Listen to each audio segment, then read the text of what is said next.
Vamos ler a palavra de Deus. Convido você a abrir a sua Bíblia no Evangelho segundo escreveu Mateus, no capítulo 1. O interessante, meus irmãos, é que esse domingo ele está recheado de algo muito especial da parte do Senhor para nós. Quem esteve aqui pela manhã, na escola dominical, percebeu que o estudo foi a lição de número 9, cujo tema foi Lucas, apresentando Jesus como filho do homem escatológico. Pela manhã, nós tratamos aqui, o pastor Alain Brizotti conduziu a lição de forma única, de forma muito especial, apresentando Jesus, segundo o Evangelho de Lucas, como aquele homem que há de vir para terminar de cumprir e de completar a sua obra. Jesus que voltará para buscar a sua noiva, para nos buscar, para buscar a sua igreja.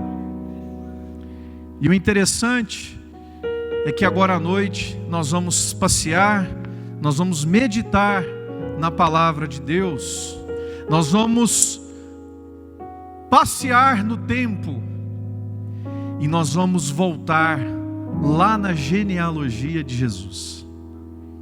Pela manhã fomos lá em uma visão escatológica, mas essa noite o Senhor quer nos conduzir ao início de tudo, ao início da criação, como Jesus entra na história e como que eu e você ficamos nesta história. Vamos ler então Mateus capítulo 1, do versículo 1 até o versículo 17. Diz assim a palavra de Deus: a genealogia de Jesus Cristo. Livro da genealogia de Jesus Cristo, filho de Davi, filho de Abraão. Abraão gerou a Isaque, Isaque a Jacó, Jacó a Judá e a seus irmãos. Judá gerou de Tamar a Pérez e a Zera. Pérez gerou a Esrom, Esrom a Arão. Arão gerou a Aminadab, Aminadab a Naasson, Naasson a Salmão. Salmão gerou de Raabe a Boaz. Este de Rute gerou a Obed e Obed a Jessé. Jessé gerou ao rei Davi e o rei Davi a Salomão, da que fora mulher de Urias. Salomão gerou a Roboão, Roboão a Abias, Abias a Asa. Asa gerou a Josafá, Josafá a Jorão, Jorão a Uzias. Uzias gerou a Jotão, Jotão a Acás, Acás a Ezequias. Ezequias gerou a Manassés, Manassés a Amon, Amon a Josias. Josias gerou a Jeconias e a seus irmãos no tempo do exílio na Babilônia. Depois do exílio na Babilônia, Jeconias gerou a Salatiel e Salatiel a Zorobabel. Zorobabel gerou a Abiúde, Abiúde a Eliaquim, Eliaquim a Azor.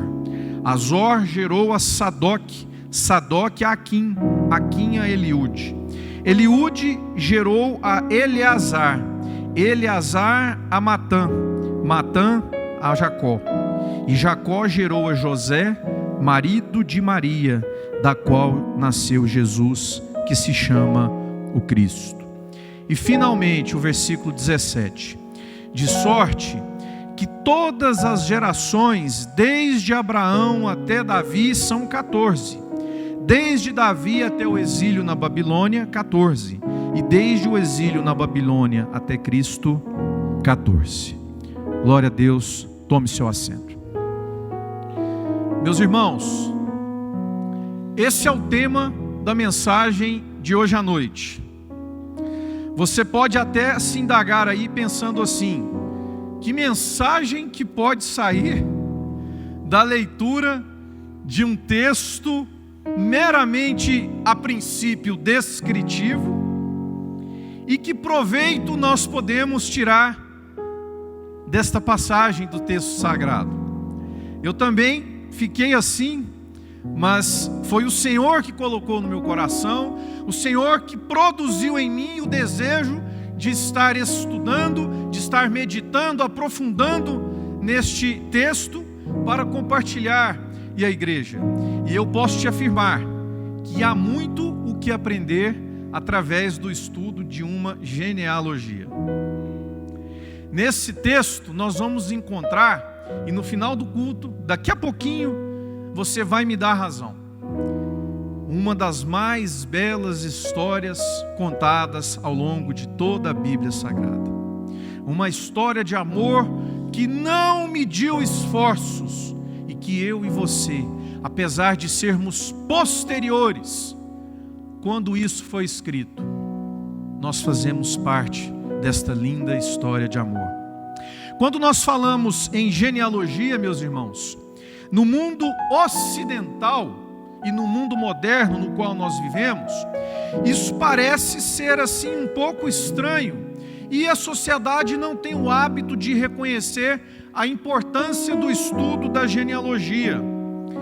Mas quando nós estamos falando sobre a vida de Jesus, tem total importância o estudo e o entendimento da sua genealogia. Deixa eu te falar uma coisa que tem sido falado aqui constantemente, até porque é tema da nossa revista, do nosso trimestre. Mateus, o Evangelho de Mateus, ele foi escrito para os judeus. E a cultura judaica, ela é uma cultura muito própria, muito forte e que defende muito os seus costumes e os seus valores. E é costume forte da sociedade judaica, da cultura judaica, reconhecer a importância do histórico familiar. Os judeus, eles têm o hábito de reconhecer a importância da genealogia da sua família. Jesus era um judeu.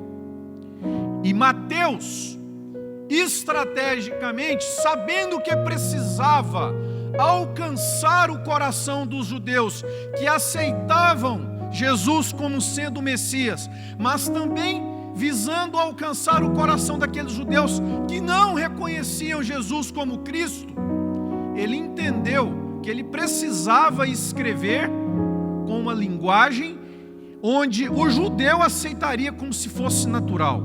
É por isso que o Evangelho de Mateus começa no capítulo 1, trazendo a genealogia, porque o judeu, ele lê e ele tem uma abertura para aquilo ali. O outro evangelho que trata da genealogia de Jesus é o Evangelho de Lucas. Lucas escreveu para os gregos, e se vocês forem observar, a genealogia de Jesus é citada lá no capítulo 3. Para os gregos, o enfoque já não era em se iniciar a apresentação de Jesus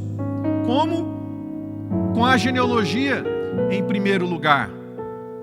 Mas na cultura judaica, tudo começa reconhecendo a importância histórica dos antepassados.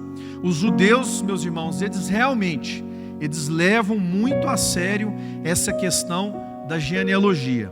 Querem ver uma coisa? Deixa eu te contar. Livro de Gênesis, o livro de Números e o livro de Esdras são livros que têm uma riqueza muito grande quando se fala em genealogia. Lá em Esdras, capítulo 2, especificamente lá a partir do versículo 62, nós vemos uma história interessantíssima. Essa história fala que quando Jerusalém é reconstruída, quando Esdras vai para reconstruir, para ajudar a reconstrução da cidade e do templo, foi necessário achar aqueles homens que trabalhariam no templo, continuando o trabalho sacerdotal de Arão e de seus filhos. E o interessante, meus irmãos, que lá em Esdras 2, nós vemos 3 pessoas que se habilitaram ao cargo de levitas, pessoas que se habilitaram ao cargo de trabalhar no templo e tiveram as suas inscrições, os seus pedidos rejeitados. Sabe por quê? Porque não conseguiram comprovar que a sua ascendência vinha da linhagem de Arão. E foram considerados imundos para o trabalho dentro do templo. Passa um pouquinho, a gente vê Herodes. Herodes, ele não era considerado um judeu de linhagem pura, porque ele tinha o sangue dos edomitas. E isso significava que o Herodes tinha uma preocupação muito grande de ter ou de ver o seu trono usurpado por alguém que se habilitasse através de uma linhagem mais pura que a dele. Herodes não mediu esforços para acabar, para destruir, para mandar queimar todos os livros, todos os pergaminhos, todos os históricos de livros de genealogia, para que se dificultasse a identificação de qualquer pessoa que porventura pudesse ameaçar o seu trono. E vem Jesus, apresentado como Filho de Deus, o Messias, e Herodes tinha tanto medo de perder o seu trono, que ele manda matar aquele monte de criança, com medo de que o seu trono fosse deposto. Mas, meus irmãos, para nós aqui nessa noite, eu quero me ater a alguns aspectos da genealogia para que a gente saia daqui com algo real, algo concreto aos nossos corações. E enquanto a sociedade moderna ocidental não dá tanto valor, para os judeus isso tinha muito valor. E eu quero me ater nessa noite para falar de 4 mulheres que foram citadas na genealogia de Jesus. Eu creio que através da lição, da vida e do legado que essas mulheres deixaram, nós temos algo aqui a aprender nessa noite. E deixa eu te falar uma coisa em primeiro lugar. Mulher, se fosse na cultura ocidental, talvez não teria novidade nenhuma ou não haveria nenhum espanto citar uma mulher em uma árvore genealógica. Mas em uma árvore genealógica de um judeu, colocar, citar, inserir a presença de uma mulher, aquilo era um escárnio, aquilo era considerado uma blasfêmia, um absurdo. Sabe como é que era o hábito dos judeus orarem? Os judeus oravam assim, escute aqui, para vocês verem como a mulher era tratada naquela época. Os judeus faziam a seguinte oração: obrigado, Deus, por eu não ter nascido escravo, por eu não ter nascido gentio e por eu não ter nascido mulher. A mulher não tinha vez nem para fazer a oração ao Deus. Então os judeus, eles agradeciam por não ter nascido mulher. E eu pergunto para você, Jesus vem ou não vem para quebrar o paradigma e para restaurar e para trazer a dignidade às mulheres? Jesus vem e em sua árvore genealógica são citadas algumas mulheres, as quais nós iremos compartilhar um pouquinho sobre a vida delas aqui. E imediatamente Jesus vem falando para a humanidade que mulher, você tem valor. Mulher, você tem dignidade. Mulher, você nasceu para herdar o trono de Deus juntamente com Jesus. Onde ninguém dava valor para a mulher, precisou de Jesus vir à terra, Jesus de Nazaré, para quebrar esse paradigma. Talvez, se eu e você fôssemos convidados para fazer a nossa árvore genealógica, colocasse uma caneta e um papel e te forçar aí, te induzir a pensar aí nas pessoas que passaram na sua família, talvez nós tenhamos a tendência de querer colocar só pessoas que produziram algo de positivo. Mas deixa eu te contar uma coisa aqui. Não existe família mais complicada e mais cheia de problema do que a família de Jesus. Se você pudesse escrever a sua árvore genealógica, e se você tivesse um familiar próximo a você, um assassino, um homicida, um parente seu que pega os seus filhos e os mata para oferecer a sacrifícios a deuses, um parente que faz pacto com um bruxo para consultar o futuro através das estrelas, do sol, do espaço, da astronomia, você colocaria uma pessoa dessa na sua genealogia, na sua árvore, no seu quadro genealógico? Estou falando de Manassés, que nós acabamos de ler, talvez o pior de todos na árvore genealógica de Jesus. Manassés foi perverso ao ponto de matar os seus filhos para oferecer a sacrifício, como sacrifício a Deus. Mas isso é do homem. Nós temos uma tendência, talvez, se você tivesse um familiar que produzisse algo positivo para a sociedade, inventor de algo que trouxesse um benefício substancial, ou alguém que deixasse um legado bom, certamente nós gostaríamos de colocar em nosso quadro genealógico. Mas em Jesus, meus irmãos, entrou todo tipo de gente. E o meu objetivo aqui nesta noite, através do estudo e da reflexão da genealogia de Jesus, é para que nós saiamos daqui com o entendimento que se Jesus aceitou esse monte de gente fazer parte da vida dele, eu e você podemos fazer parte também de algo para frente que Jesus tem para nós. E eu começo falando de Tamar, a primeira mulher citada aí, segundo Mateus capítulo 1.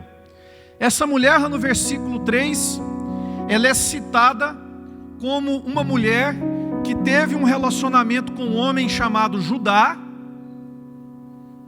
e que desse relacionamento nasceu 2 filhos, citados aí como Pérez e Zera, colocados também no quadro genealógico de Jesus.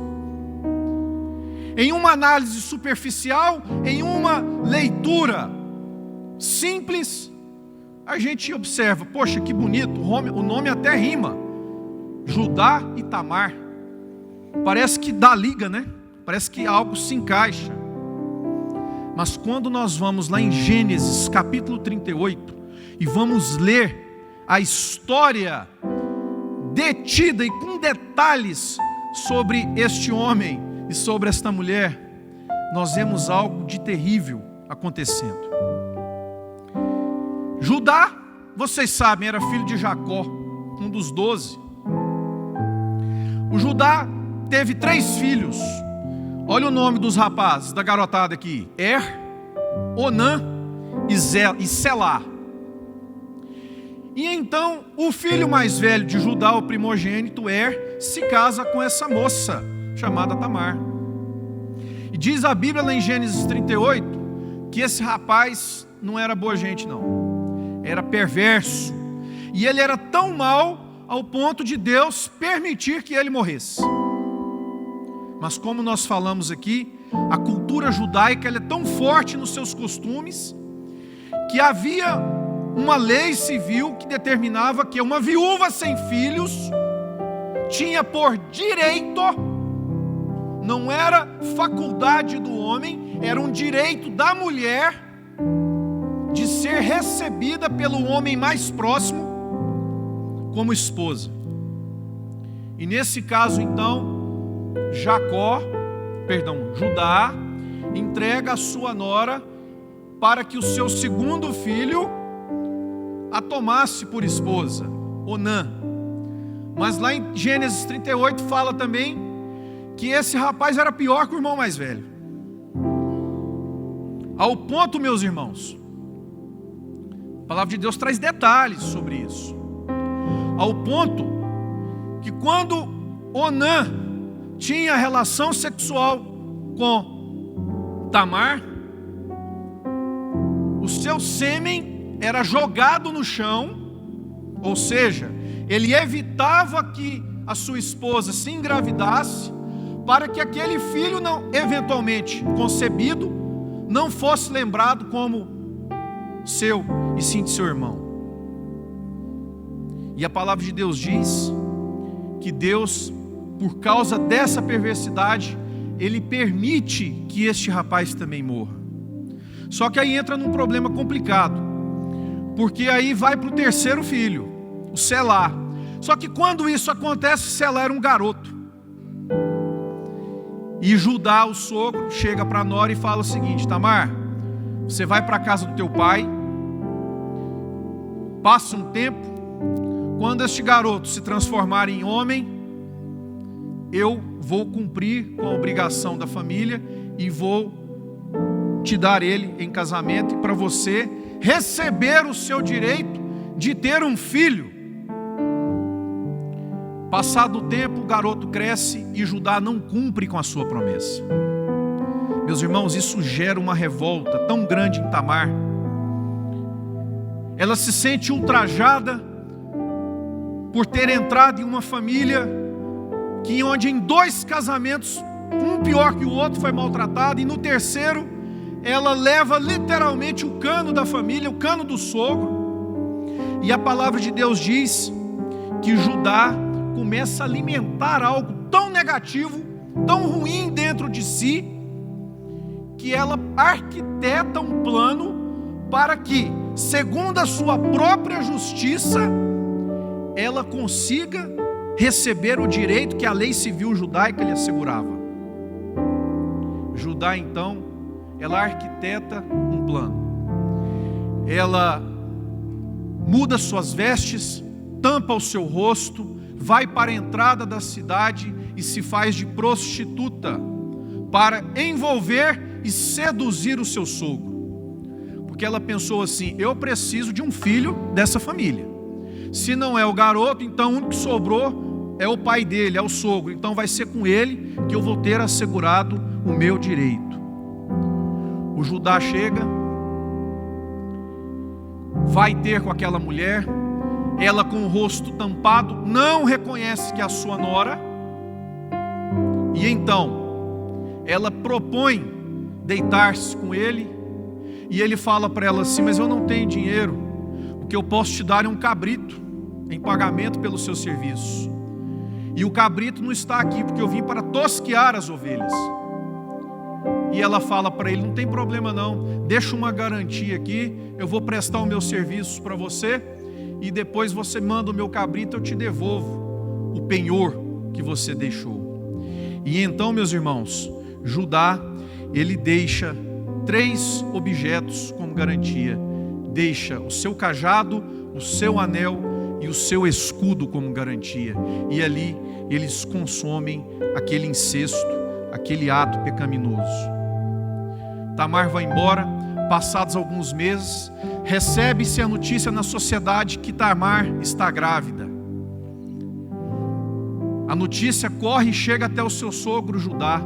E deixa eu te contar mais uma tradição forte da cultura judaica.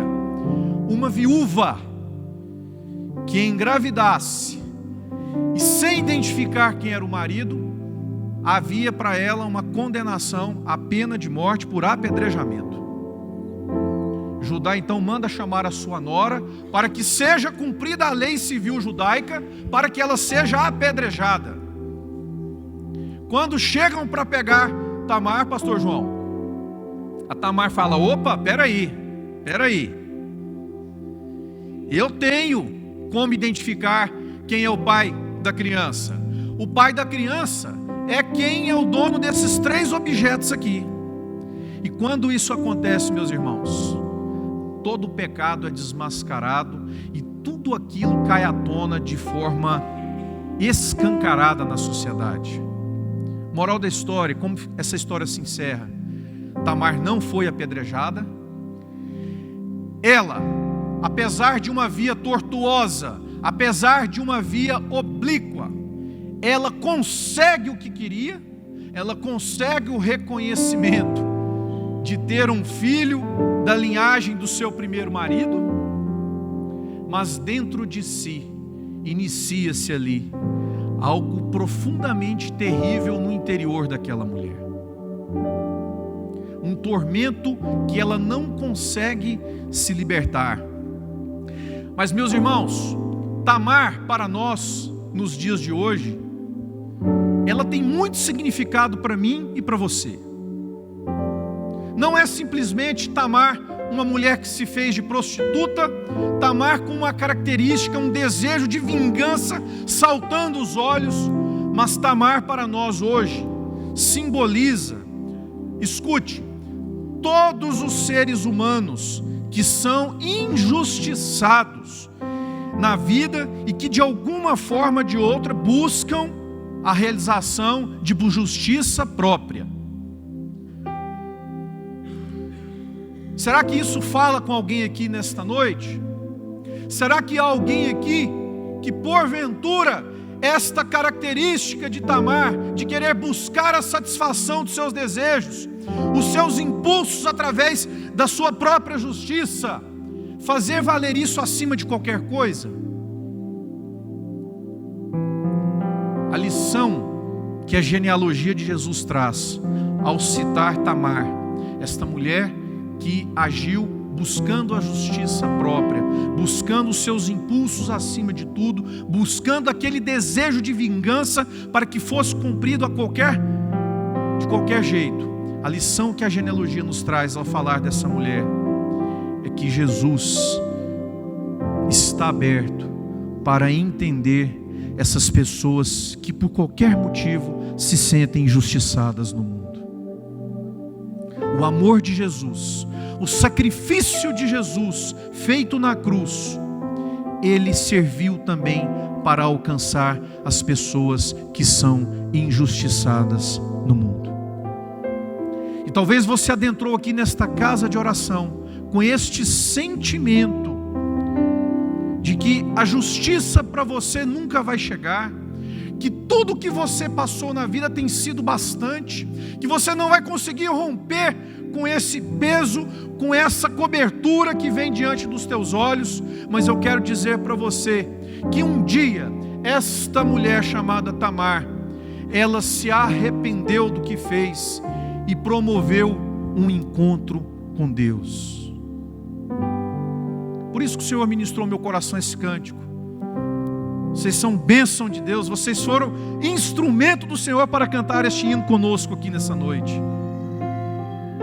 Porque da mesma forma que um dia Tamar resolveu marcar um encontro com Deus, Jesus está marcando esse encontro hoje aqui, para dizer para mim e para você, que se porventura tiver alguém aqui nessa casa, que adentrou nesta casa de oração com um sentimento de injustiça, com sede de vingança, achando que as coisas vão resolver por suas próprias forças, Jesus tem a solução para você, há salvação para você. Deixa eu te falar uma coisa, a gente fala tanto de salvação dentro da igreja, dentro da casa de Deus, e a gente se esquece que a palavra salvação tem várias acepções, uma abrangência muito grande. Jesus veio para salvar você, para me salvar do pecado e para nos garantir a vida eterna. Mas você sabia que Jesus também é o salvador do problema que você tem que resolver amanhã cedo? Você sabia que Jesus é o salvador dessa doença que o seu familiar está cometido e que precisa de uma resposta amanhã? Jesus não é o salvador apenas para nos garantir a salvação. Jesus é o salvador de nossos pequenos detalhes, dos nossos atos, nos nossos dia a dia. E essa mulher, quando ela encontra com Jesus, quando ela recebe o perdão de Deus, diz a palavra de Deus que ela é perdoada. seu sangue é lavado. E Deus não se importou em assegurar a ela, segundo o Evangelho de Mateus, ter o seu nome escrito na genealogia do nosso Salvador, como a primeira mulher citada em sua genealogia. Se teve jeito para ela, tem jeito para mim e tem jeito para você. Seguindo no versículo 5, nós passamos para a segunda mulher, chamada Raabe. Nome bonito, não é? Diz a palavra de Deus que ela era bonita também. E a palavra de Deus diz que essa mulher era uma prostituta na periferia de Jericó. Mas pastor Marcos, você está querendo me dizer que Jesus, o verbo encarnado, o verbo que desceu, se fez homem aqui na terra, tem lá um pezinho lá na prostituição? Jesus não tem pé nenhum em prostituição, mas aquela mulher que um dia viveu da prostituição, teve também um encontro com Jesus, e através deste encontro, revelador e promissor para a vida daquela mulher, ela também teve o seu nome escrito no livro dos grandes vencedores. O nome seu foi escrito na descendência de Jesus, como nós vamos ver agora. Meus irmãos, Raabe, ela vendia o seu corpo por algum bocado de dinheiro, um pouco de dinheiro. Mas qual é o princípio que isso tem para nós nessa noite? Eu não estou aqui para falar de prostituição, mas eu estou aqui para dizer para você nessa noite, meu querido, que o princípio que motivava Raabe a ter aquele estilo de vida pode estar acontecendo aqui em vidas nos dias de hoje. E eu faço a seguinte indagação aqui nesta igreja, em nossa casa de oração: será que nessa noite eu estou pregando para alguém aqui que vendeu os seus ideais por algum pouco de cultura? O Espírito Santo se faz presente. Permita que Ele sonde o seu coração nesta noite. Será que eu estou falando aqui com alguém que porventura, por alguma circunstância que seja, já vendeu os seus valores, já vendeu os seus princípios, a sua moral, a sua fé, em troca de uma garantia de um emprego, de bons negócios, para que suas finanças vão bem? Em troca de uma falsa garantia de estabilidade? Sabe como isso se chama? Corrupção, iniquidade, onde não há pureza de propósitos, onde há corrupção de ações. E eu quero dizer para você que nesta noite, com muito temor e tremor vindo dos céus, eu falo algo para você. O Senhor marcou esta noite um encontro conosco, para nos advertir e para que nós possamos sondar os nossos corações, se porventura dentro de mim e de você não há um pouquinho de Raabe. Será que eu tenho falado nessa noite aqui para alguém que tem se vendido? Gente que tem vendido algo precioso para adquirir favores como dinheiro, fama, poder. Mas chega um dia, meus irmãos, que essa mulher, Raabe, ela se vê em um confronto, em uma grande encruzilhada. Jericó é cercada, ela vê que o juízo de Deus está sobre aquela cidade, ela entende que o seu povo, que a sua comunidade vai ser destruída. E preste atenção no que eu vou te dizer. Sabe qual era o maior conflito de Raabe? Não era o medo de morrer, não era o medo de ver a sua cidade destruída, mas o maior conflito que Raabe tinha dentro de si era como que ela iria morrer sem consertar a sua vida. E ela teve a oportunidade de conhecer a palavra de Deus, de conhecer a verdade vinda daqueles homens, E o favor de Deus alcançou a vida dela, e a sua casa foi marcada. E os homens, quando adentraram para destruir a cidade, não colocaram as mãos na casa de Raabe. Deixa eu te dizer uma coisa. Se o Espírito Santo está sondando o teu coração nessa noite, e esta parte da genealogia, quando nós vemos essa mulher chamada Raabe, se isso falou com você de alguma forma, por qualquer circunstância que seja, essa noite é noite da gente consertar as coisas com Deus. Essa noite, o seu lar, o seu coração pode novamente ficar marcado pelo sangue de Jesus e impedir que o mal tome conta da sua vida. Basta como eu e você vamos nos comportar diante disso. E eu continuo, partindo para a terceira mulher, chamada Ruth. Meus irmãos, há um livro para tratar da vida dessa mulher. Se você já teve o privilégio, a oportunidade de meditar na palavra de Deus, na história de Ruth, você vai ver que não há nada que depõe contra a sua pessoa. Não há nada de ruim, não há nenhum pecado sendo apontado para a vida de Ruth. Mas há algo de muito ruim na vida de Ruth, e que eu quero compartilhar com vocês aqui. Sabe o que é? São as origens de Ruth. Deixa eu te contar a história. Ruth vem de um povo chamado Moabita. Deixa eu te contar como que nasceu esse Moabe. Lembram das duas cidades, Sodoma e Gomorra? Por causa da perversidade, da promiscuidade dessas cidades, o juízo de Deus, a condenação de Deus chegou ali. E Deus concede o favor de poupar a vida de Ló, sua mulher e suas duas filhas.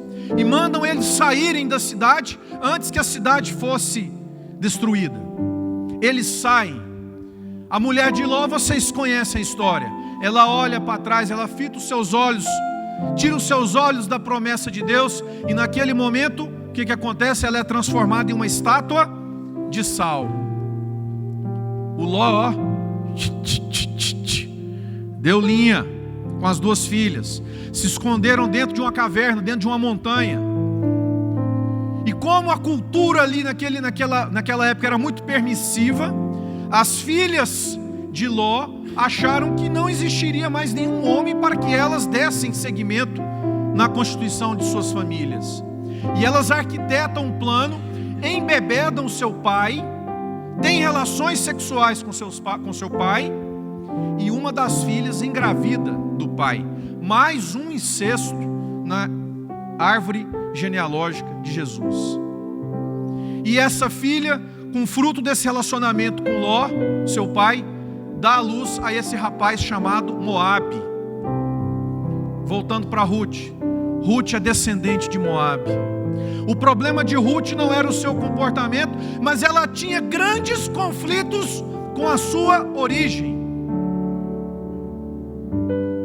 Morava em um lugar de muita promiscuidade. Mas diz a palavra de Deus que chega ali naquela cidade para morar uma família de um outro povo, pai, mãe e 2 filhos. E Ruth então se casa com um desses rapazes. E esse rapaz, ele apresenta, escute aqui, esse rapaz apresenta para Ruth o Deus de Israel. Jovens, estou vendo aqui muito jovem aqui. Jovens, enquanto tem muito jovem lá fora buscando os prazeres da carne, vocês estão aqui hoje dentro da casa de Deus. E o conselho que eu dou para vocês: sejam como este rapaz no qual Ruth se casou. Porque se Ruth foi o que ela foi, se Ruth produziu o que ela produziu, foi porque um dia um jovem saiu do mundo, casou com a mulher, levou ela para a casa de Deus e ali formou e forjou o caráter da sua esposa. Você quer ser feliz na sua vida, jovem? Você quer ter o alcance, receber o alcance da prosperidade de Deus para um relacionamento sadio? Busque alguém que possa engrandecer a sua vida em Deus e em Cristo Jesus. Parabéns para vocês. Vocês estão no caminho certo. Não se contaminem com o mundo lá fora. Apesar disso, vocês é que devem ser sal da terra e luz para aquele povo sedento. E que um dia nós oramos para que eles tenham a oportunidade de receber as boas novas vindas do Evangelho da parte de Jesus Cristo. Ruth fica viúva e algo trágico acontece naquela família, meus irmãos. Morre o pai e morre os 2 filhos. Ficou a sogra e as 2 noras, 3 viúvas. A sogra, chamada Noemi, chama as noras, Orfa e Ruth, fala o seguinte: olha, eu já estou velha, eu não estou mais preocupado comigo, mas vocês são novas, voltem para a origem de vocês. Neste momento, Ruth tem que tomar uma decisão importante: ou voltar para o seu passado, para o passado negro, para as suas origens que tanto lhe atormentavam, ou seguir e dar continuidade ao Evangelho, ao amor de Deus pregado e iniciado pelo seu marido, e que ela tinha oportunidade de dar continuidade com a sua sogra. E a história nós conhecemos. Ruth, diferentemente da sua cunhada, ela toma a decisão de acompanhar a sua sogra e dizer para ela: aonde você for, eu irei, porque o seu Deus é o meu Deus. Sabe o que isso fala para mim e para você nessa noite? O que essa mulher chamada Ruth, ela fala para nós? É que Ruth, preste atenção aqui, é que Ruth simboliza para nós todas as pessoas que olham para o seu passado e se envergonham dele. Será que essa mensagem está falando com alguém aqui nesta noite? Será que porventura você adentrou nesta casa com algum trauma do seu passado? Às vezes pode ter até alguém aqui que sequer conhece o seu pai, e que, se for fazer aí uma pergunta muito franca, se conhecesse o seu pai hoje, a vontade era de esbofeteá-lo e de cuspir no seu rosto. Às vezes há pessoas aqui que entraram nessa casa de oração com problemas familiares, passado que entra de geração em geração, que perpetua na sua família, e você não sabe como romper isso. Às vezes é um vício, às vezes é o jogo, às vezes é a droga, às vezes é a pinga, é a cachaça, às vezes é maldição de adultério, que vai passando de avô para pai, para filho, e você, mulher, se sente preocupada, apavorada, porque acha que o seu filho vai herdar isso também. Ruth simboliza para mim e para você que Jesus veio para alcançar todo este rebanho de pessoas que têm dificuldade de romper com o seu passado, mas que, se resolver entregar o problema verdadeiramente para Jesus, Ele é fiel e justo para resolver aquilo que precisa ser resolvido. Não é porque o teu marido é uma vespa que o teu filho vai sair por aí dando ferroada. Se Jesus entrar na árvore genealógica da tua família, aquilo que era o mal se torna bom, aquilo que ferroava pode se transformar em mel, aquilo que era amargo se torna doce. Mas Ruth, ela nos traz este exemplo. Representa todas aquelas pessoas que, por alguma razão, elas não conseguem romper com o seu histórico, com o seu passado. Deixa eu te falar uma coisa. Se você chegou aqui com um coração ansioso, ardente para uma vida nova, Jesus aceitou uma mulher que tinha dificuldade com o seu passado. Uma mulher boa, uma mulher que a Bíblia não fala nada de mal dela, mas ela tinha essa dificuldade em romper com isso. E acredite no que eu vou te dizer. Jesus marcou essa noite aqui para te ajudar a romper com aquilo que precisa ser rompido. Para finalizar, Batseba. O interessante é que na Bíblia, no texto que nós lemos, especificamente lá no versículo 6, sequer o nome dessa mulher é citado. Por dedução nós sabemos que é Batseba. Jessé gerou ao rei Davi, e o rei Davi a Salomão, da que fora a mulher de Urias. Quem que foi a mulher de Urias? Batseba. Uma mulher bonita, formosa, mas que não soube ter o controle próprio e cedeu à pressão do rei. Não vou contar aqui a história, nós sabemos. Mas o que é que Batseba tem a nos ensinar nessa noite? Rei Davi pressionou tanto aquela mulher que ela acabou cedendo. E o preço do pecado cometido por Davi e por Batseba foi um preço muito alto. Custou a morte do seu marido, custou a morte do filho que morreu com 7 dias, e também custou a condenação vinda da parte de Deus para Davi e a sua descendência, onde Deus determinou que por conta daquele pecado a espada nunca mais se afastaria da descendência de Davi. Batseba, meus irmãos, é um símbolo de muitas pessoas. Escute aqui. Batseba é o símbolo de muitas pessoas que se escondem atrás da ação do outro para justificar os seus próprios erros. Por muito tempo, Batseba ficou com aquele sentimento de autocomiseração. O que é isso? Eu sou vítima. O Davi, o rei, me seduziu. Eu não tive alternativa. Os guardas quase que me amarraram e me levaram lá para o quarto dele. Eu sou vítima, eu sou inocente. Mas deixa eu te falar uma coisa. Enquanto Batseba não acabou com esse espírito de autocomiseração, enquanto Batseba entendeu que ela também errou, que ela também foi pecadora, enquanto Batseba ficou por detrás do pecado do seu marido Davi, ela viveu debaixo de um tormento. E Batseba somente conseguiu se libertar desse tormento, dessa vida que um fantasma que lhe atormentava, quando ela entendeu que ela precisava sair da sombra do erro do seu marido e assumir o seu próprio erro.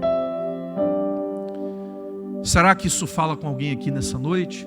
Será que há alguém aqui que precisa rever algumas atitudes e entender que precisa chamar para si a responsabilidade dos seus erros? E eu finalizo essa mensagem aqui dizendo para você o seguinte: que essas 4 mulheres, quando elas compareceram à presença de Deus com um verdadeiro sentimento de arrependimento, a palavra de Deus diz, meus irmãos, que Deus resiste aos soberbos, mas Ele dá graça aos humildes. Essas 4 mulheres, elas se humilharam na presença de Deus, e através dessa humilhação, através deste verdadeiro arrependimento, o favor de Deus, o favor dos céus, alcançou a vida dessas 4 mulheres. E o mais bonito de tudo, Deus, quando vê um coração verdadeiramente arrependido desses pecados, dessa vida pretérita, Deus não se lembra mais. Isaías 43, 25 diz assim: olha o que Deus nos fala nessa noite: eu mesmo sou o que apago as tuas transgressões, e dos teus pecados eu não me lembro mais. Isaías 65, 16, palavra de Deus para a sua vida nessa noite, meu irmão e minha irmã. Já estão esquecidos as angústias passadas, e estão escondidos dos meus olhos. E eu deixo mais um versículo para você nessa noite, Jeremias 31, 34. Perdoarei a sua iniquidade, e não me lembrarei mais dos seus pecados. Esse Jesus que é tratado em Mateus 1, que em sua árvore genealógica traz todo e qualquer tipo de pessoa, esse Jesus quer que você entre na sua árvore genealógica.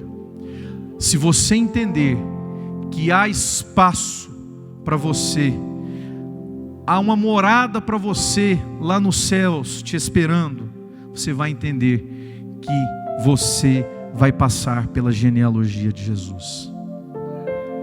Se há alguma coisa nesta noite que te prende, se alguma coisa na tua vida, o Espírito Santo nessa noite falou: Deus, tem algo no meu passado que eu preciso romper. Eu quero convidar você nessa noite a fazer uma franca oração ao Senhor. Algo que eu não posso fazer por você, eu posso te ajudar em oração. O Espírito Santo pode interceder por você, mas você precisa ser franco e verdadeiro com Deus. Você precisa abrir o seu coração, assim como diz lá em Apocalipse 3:20, que Jesus está à porta e bate. Aquele que ouve a sua voz e abre o seu coração, ele entrará e ele ceará com você e você ceará com ele. Vamos orar. Pai, a tua palavra que foi ministrada, obrigado, ó Pai, porque nós sabemos que a tua palavra ela nunca volta vazia. Obrigado, ó Deus, porque nós estamos saindo aqui alimentados, o nosso espírito renovado, fortalecidos, ó Pai, na tua palavra e com a certeza que o Senhor nos ama e o Senhor quer o melhor para nós. Pai, cada pessoa que está aqui é um filho teu, e o Senhor conhece o coração, o Senhor esquadrinha o coração individualmente de cada aqui presente. E a oração, o pedido que o teu filho faz aqui nessa noite, é que o Senhor abençoe cada coração aqui presente, que o Senhor abasteça-nos, ó Pai, de um amor incomensurável, para que nós possamos sair daqui entendendo que nós somos diferentes, porque nós somos amados pelo Senhor. Receba este culto, receba esta oração, receba este louvor para a tua glória, e assim eu agradeço em nome do Pai, em nome do Filho e em nome do Espírito Santo. Amém.